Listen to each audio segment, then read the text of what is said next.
Irmãos, vamos abrir as nossas Bíblias no Evangelho de Lucas. Nós vamos ler capítulo 19, a partir do versículo de número 11.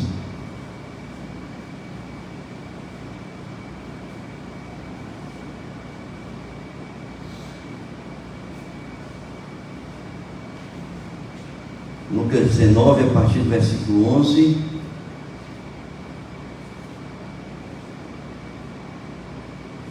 Nós vamos ler até o versículo número 27.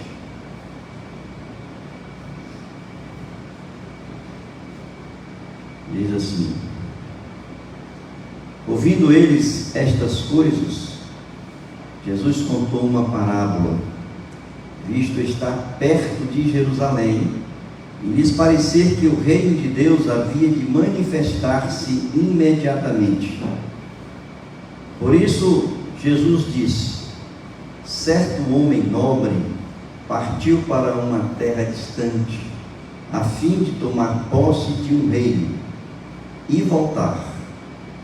Chamou 10 de seus servos, confiou-lhes 10 minas e disse-lhes: negociem até que eu volte.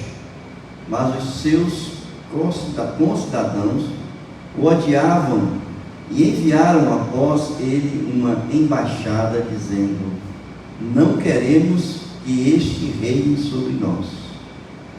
Quando ele voltou, depois de ter tomado posse do reino, mandou chamar os servos a quem tinha dado dinheiro, a fim de saber quanto tinham conseguido ganhar em seus negócios. O primeiro se apresentou e disse: Senhor, a sua mina rendeu 10. O Senhor lhe disse: muito bem, servo bom, e porque você foi fiel no pouco, terá autoridade sobre 10 cidades. O segundo servo veio e disse: Senhor, a sua mina rendeu 5. A este o Senhor disse: você terá autoridade sobre 5 cidades.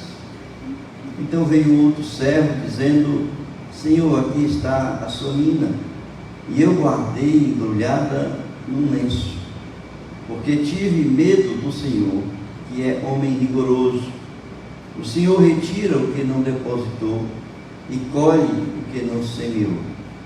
Mas o Senhor respondeu: servo mau, eu o julgarei usando as suas próprias palavras. Você sabia que eu sou homem rigoroso, que retiro o que não depositei e colho o que não semeei? Por que você não pôs o meu dinheiro no banco? E então, na minha vinda, eu receberia com juros. E disse aos que estavam ali: tirem dele a mina e deem ao que tem as 10. Eles ponderaram: Senhor, ele já tem 10. Ao que o Senhor respondeu: pois eu declaro a vocês que a todo que tem será dado ainda mais, mas ao que não tem, até o que tem lhe será tirado. Mas quanto a esses meus inimigos, que não quiseram que eu reinasse sobre eles, tragam-nos aqui e os matem na minha presença. Amém, queridos? Muito bem. Muitas pessoas, ao lerem essa parábola, eles acham que é a mesma parábola dos talentos. Estão acostumados a ouvir sobre a parábola dos talentos. No entanto, a parábola dos talentos e aqui a parábola chamada parábola das 10 minas são totalmente diferentes. Têm propósitos diferentes, foram contadas em períodos diferentes e dentro de uma perspectiva e circunstâncias diferentes. Essa parábola aqui das 10 minas, ela foi contada quando Jesus já estava chegando perto de Jerusalém. Já estava naquele momento em que ele chega a Jerusalém, durante aquela semana que ele passa antes da sua crucificação, é período da Páscoa. E ele então, ali ao chegar, o povo estava naquela animação, pensando que tinha chegado aquele que viria tomar o trono, seria o descendente de Davi, que viria para reinar sobre Israel, e, portanto, tirar o jugo romano sobre o povo. E Jesus, então, dentro dessa perspectiva do que ele via do povo, essa ansiedade do povo, toda essa euforia do povo, Jesus então conta esta parábola. Ou seja, é uma parábola que tem um propósito, portanto, diferente da parábola dos talentos.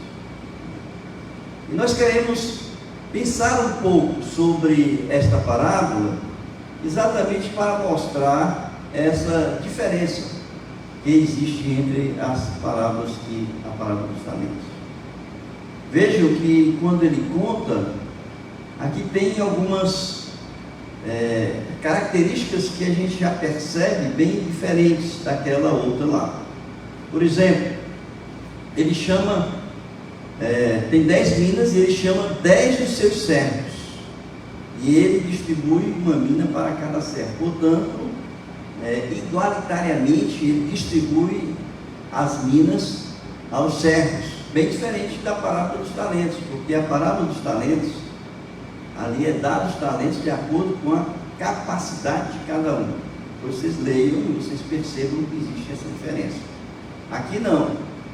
Igualitariamente ele chama os seus 10 e dá uma mina para cada um, um tesouro para cada um. E aqui nesta parábola das 10 minas, ele coloca 3 tipos, ou 3 grupos de pessoas que são bem claros e fáceis de identificar. O primeiro grupo que ele coloca são aqueles que fizeram o que deveriam fazer ao receber a mina. Portanto, são aqueles que foram recompensados. Tá? Existe um outro grupo aqui, que é aquele grupo que não fizeram o que deveriam fazer. Eles receberam a mina, mas não fizeram aquilo que deveriam fazer. Mas existe aqui um terceiro grupo que não existe nos talentos, que é o grupo daqueles que odiavam o Senhor, aqueles que não queriam que ele reinasse sobre eles. E esses foram, portanto, aqueles que foram destruídos. Ao final, o último versículo é que o Senhor fala sobre eles e diz: tragam-nos aqui e os matem na minha presença. Então perceba, nós temos os servos fiéis, receberam o tesouro, e fizeram o que o Senhor mandou, multiplicaram. Aqueles que são servos, mas são servos infiéis, que receberam e não fizeram aquilo que tinham que fazer, mas tinha aquele servo, e ele não diz por quê, mas tinha o servo que odiava o Senhor. E nós vamos então pensar sobre isso, porque na igreja, se a gente olhar bem para a igreja, nós temos exatamente essas 3 figuras. Às vezes você pergunta assim: mas senhor, mas pastor, como é que pode ter um servo que não quer que Jesus reine sobre ele, e ele está dentro da igreja? Mas se a gente for pensar, irmãos, existe aquele servo que quer fazer aquilo que dá na telha, como se diz no ditado, aquilo que está na sua cabeça, aquilo que imagina que é certo e, portanto, vai fazer aquilo que pensa que é certo. Portanto, é aquele que não segue as orientações de Jesus, é aquele que não tem Jesus como cabeça da igreja, que é o que manda na igreja, que é o Senhor da igreja. É aquele que quer fazer de acordo com o que ele acha que é certo, que deve ser feito. Esse é aquele que não quer que o Senhor reine sobre ele. Então, na igreja, a gente olha para a igreja e a gente percebe claramente essas 3 figuras que estão aqui nessa parábola das 10 minas.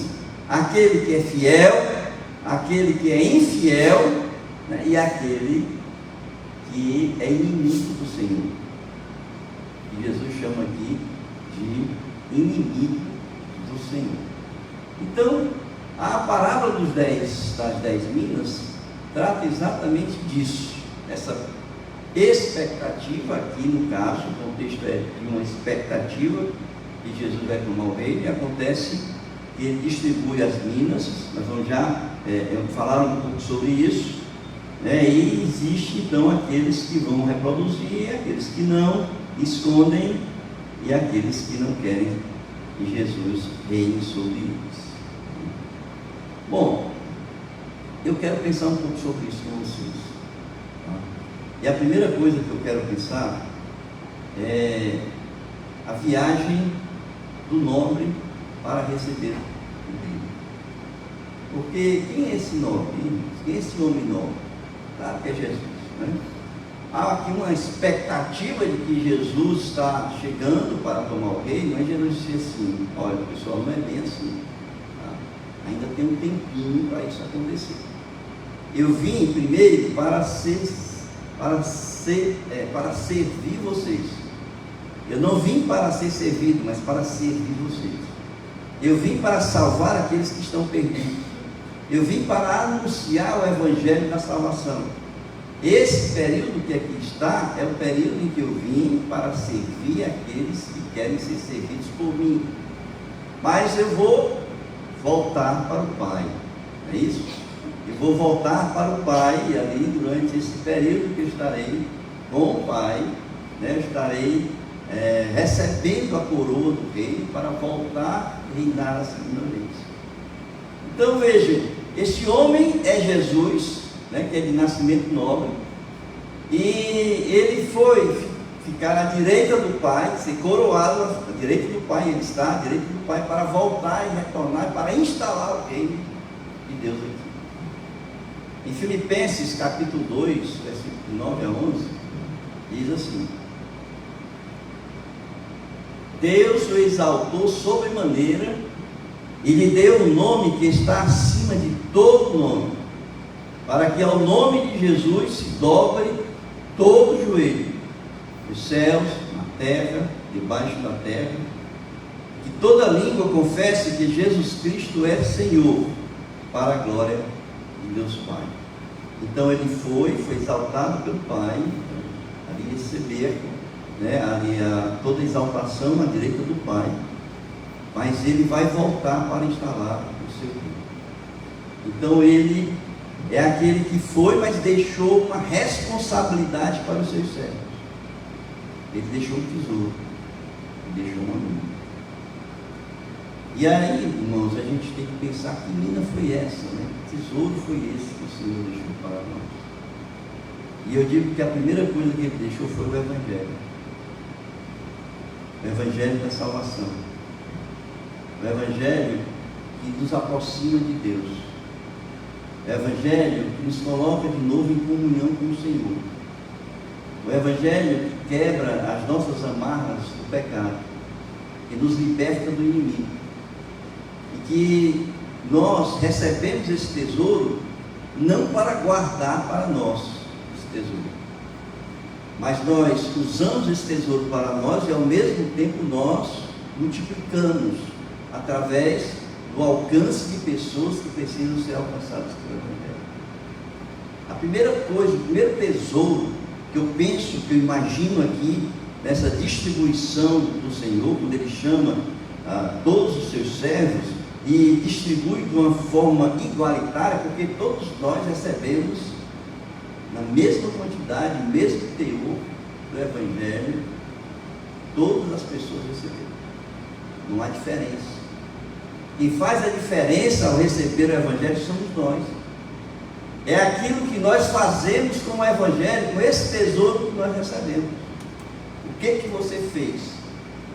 Porque será que você guardou para você mesmo esse Evangelho? E nós vamos entender o raciocínio aqui quando nós olharmos a figura do servo fiel. Então a primeira coisa que a gente precisa entender é isso. Ele foi, mas deixou um tesouro. O primeiro tesouro que a gente vê é o Evangelho. O segundo é o Espírito Santo de Deus. Ele diz: eu vou, mas deixarei com vocês o meu Espírito. E o que é que você tem feito com isso? Como é que você tem lidado com a presença do Espírito Santo na sua vida? Você tem dado a Ele a liberdade para que Ele possa fazer com que você cresça espiritualmente, permita, né? Você dê a permissão para que o Espírito Santo se desenvolva em você, se enche em você, e você possa crescer espiritualmente na presença de Deus. Então são duas coisas importantes, irmãos, que o Senhor Jesus deixou para nós: o seu Evangelho e o Espírito Santo de Deus. Não há, eu digo assim, não há crente sem Espírito, porque quando a gente se converte, a gente recebe o Espírito. Mas eu digo também que não há crente fiel sem permitir que o Espírito Santo tenha uma ação na sua vida. E essas duas coisas, portanto, são as duas coisas que o Senhor Jesus deixou para nós. E ele então diz assim, quando ele distribuiu esses tesouros, ele disse: negocie até que eu volte. Mas os seus concidadãos o odiavam e enviaram após ele uma embaixada, dizendo: não queremos que este reine sobre nós. Negocie até que eu volte. E aí é que a gente vai identificar aquele que é fiel, aquele que é infiel e aquele que é inimigo do Senhor. E hoje nós estamos falando, irmãos, da igreja. Qual é o servo fiel? O servo fiel é aquele que recebeu o Evangelho, que permitiu-se encher do Espírito Santo, e começou então a multiplicar isso aí. Vejam que quando ele volta, quando o Senhor volta, ele chama o primeiro e diz assim: o que você fez com o tesouro? Ele diz assim, o primeiro se apresentou e disse: Senhor, a sua mina rendeu 10. Ou seja, mais 10 pessoas receberam ali o Evangelho. Aí ele disse: servo bom e fiel, você vai ter autoridade sobre 10 cidades. Então aquele servo fiel recebe a autoridade do Senhor. E aí a pergunta que a gente faz dentro da igreja é: o quanto você tem sido fiel àquilo que o Senhor delegou a cada um de nós, ou confiou a cada um de nós? Irmãos, eu tenho falado isso insistentemente na igreja, sobre a nossa necessidade de nós cumprirmos com essa obrigação que nós temos diante de Deus, que é multiplicar um mundo de discípulos de Jesus. Se nós recebemos e nós guardamos esse Evangelho, nós estamos sempre fiéis. E aqui é que entra a segunda figura, que é a figura do infiel. O infiel é aquele que é egoísta. O infiel é aquele que está pensando só em si. É aquele que recebe o Evangelho e diz assim: não, eu recebi um tesouro e eu vou me aproveitar desse tesouro para o meu enriquecimento pessoal. Eu vou aproveitar para mim. Ele diz assim: o Senhor é muito rigoroso, então eu tenho medo, eu tenho tanto medo que eu não pego esse Evangelho e guardo para mim, para que eu não possa fazer aquilo que é indevido, porque o Senhor pode me castigar se eu fizer alguma coisa dele. Então eu começo a usar esse Evangelho somente para mim, e isso me torna infiel, porque eu sou egoísta, estou pensando em mim. E o Evangelho, na verdade, não é uma coisa minha, eu estou apenas sendo mordomo desse Evangelho. Esse Evangelho é do Senhor, portanto eu tenho que ser altruísta. Da mesma forma como eu recebi, eu tenho que entregar para os outros. O servo fiel é aquele que age de uma forma altruísta. É aquele que tem para si, mas também tem para os outros. O infiel é aquele que tem para si somente para si. Ele pegou, rolou no lenço e guardou para si. Portanto, o crescimento foi pessoal. Nós precisamos, irmãos, multiplicar esse Evangelho. Eu olho para a igreja sempre, todos os domingos, e eu não vejo esta multiplicação de discípulos na igreja feita por cada um daqueles que fazem parte da membresia desta igreja. Nós temos essa obrigação de ter um trabalho pessoal, um evangelismo pessoal, de estarmos pregando o Evangelho para trazer pessoas a Cristo e fazerem parte do corpo da igreja. assim você se torna um servo fiel ou se torna um servo infiel. Então, quem é o servo fiel? Quem é a igreja?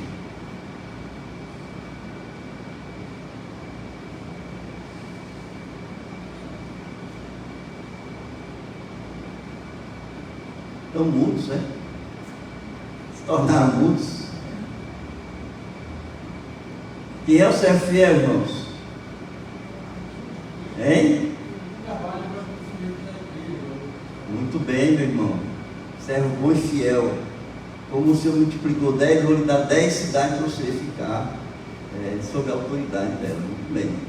É exatamente isso. É aquele que trabalha para o crescimento da igreja. Quem é o servo infiel?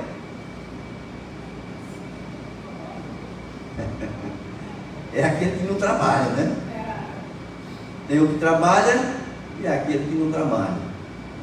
E eu quero dizer, irmãos, que diante de Deus, nós não temos desculpa. Ah, Senhor, eu não tenho tempo. Ah, Senhor, eu não tive as oportunidades. Porque o Senhor nos dá 24 horas por dia. E o Senhor nos dá 24 horas de oportunidade por dia para nós multiplicarmos esse tesouro. Diante do Senhor, quando Ele voltar, Ele vai chamar cada um e vai dizer assim: o que você fez com o tesouro que eu lhe dei? E você vai dizer assim: não, Senhor. Como o terceiro que chegou: aqui está a sua mina, guardei direitinho, embrulhei no lençol. Ou seja, só serviu para ele, não serviu para mais ninguém, não é? Só serviu para ele.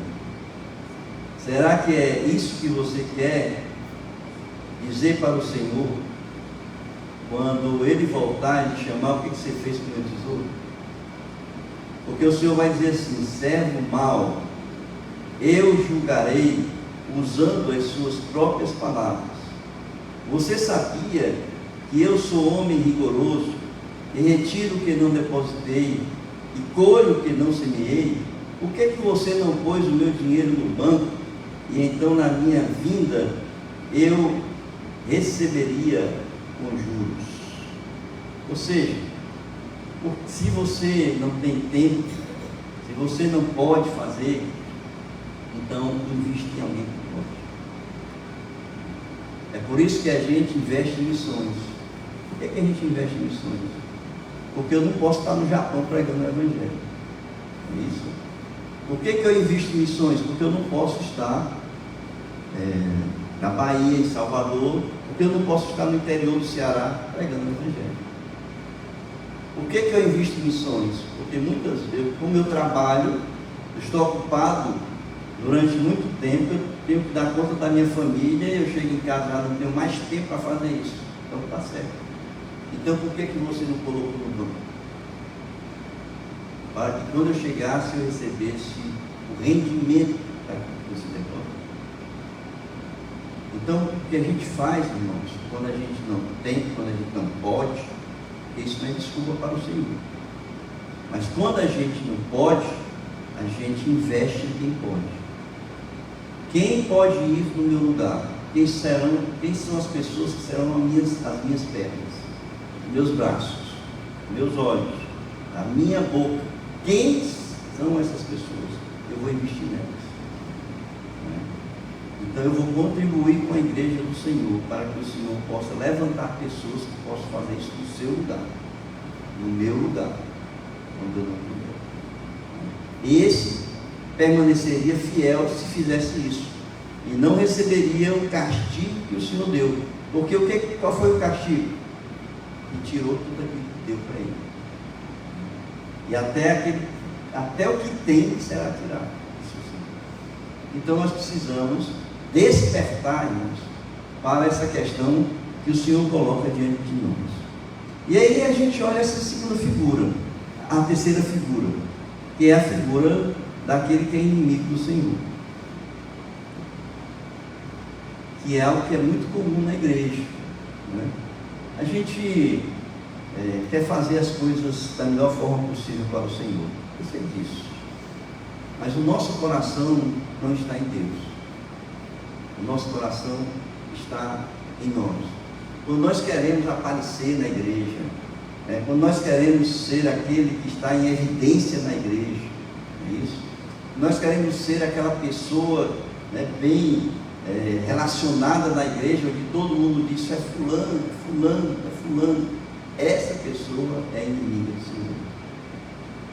João Batista disse: importa que ele cresça e eu diminua. Nós trabalhamos para o Senhor, para exaltar o Senhor, não é para exaltar o Senhor. E esse inimigo do Senhor é aquele que não quer ser mandado pelo Senhor, mas por si. É aquele que não quer exaltar o nome do Senhor através da nossa instrumentalidade, porque ele nos usa como instrumentos dele. Então nós, enquanto nós não nos humilharmos, enquanto nós não formos humildes, nos colocarmos de joelhos aos pés da cruz, nós seremos inimigos do Senhor. Pessoas que querem fazer na igreja, conforme acha que o melhor para o Senhor é aquilo que ele quer fazer, e não como o Senhor manda fazer na sua palavra, esses são inimigos do Senhor. Lembrem-se, eu já falei aqui algumas vezes para vocês, que o Senhor, ele definiu como ele quer o transporte da arca dele. Ele tinha definido. E quando Davi foi buscar essa arca, ele quis fazer o melhor para o Senhor. O coração dele era um coração que estava ali para fazer o melhor para o Senhor. Só que o coração dele estava para fazer aquilo que era melhor para o Senhor, mas não era aquilo que o Senhor queria que ele fizesse. Então o que é que ele preparou? Preparou um carro bonito, de ouro, fornido, e colocou pessoas para transportar essa arca no carro. Só que aconteceu um incidente grave, porque tocaram na arca e a pessoa morreu. E Davi, morrendo de medo, colocou na casa de Obed-Edom, porque ele ficou com medo de morrer também. Não fez o que o Senhor mandou.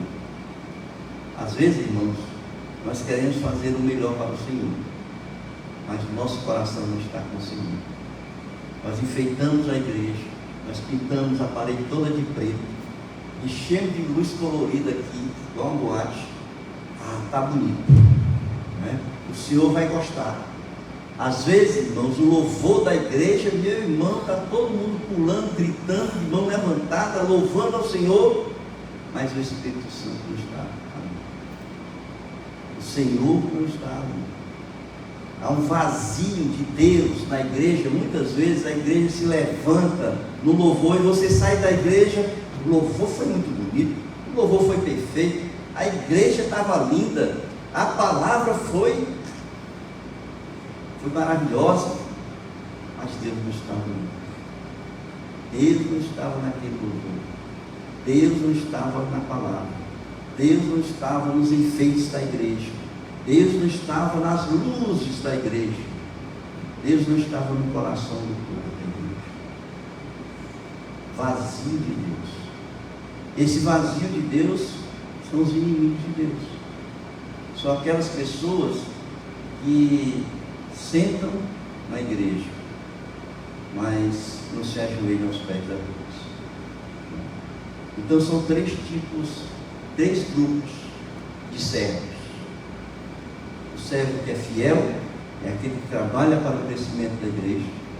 O servo infiel, que é aquele que recebe, mas trabalha para si, para o seu crescimento, só pensa em si, é egoísta, mas tem os inimigos de Deus na igreja, os inimigos do Senhor na igreja.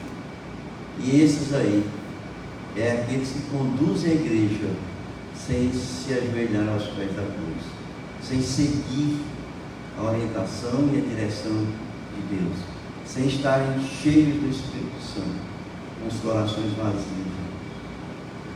Amém, igreja? Que nós possamos ser servos fiéis. Todos nós, Deus não discriminou ninguém. Ele entregou a cada um a mesma porção do tesouro para cada um de nós. A mesma quantidade que eu recebi, todos vocês receberam. O que nós fazemos com essa preciosidade, com esse tesouro, é que depende de cada um. É que vai mostrar quem é fiel e quem não é fiel. É que vai mostrar quem é o inimigo e quem não é o inimigo do Senhor. E eu espero que nós possamos ser servos fiéis ao Senhor. Amém? Que Deus nos abençoe.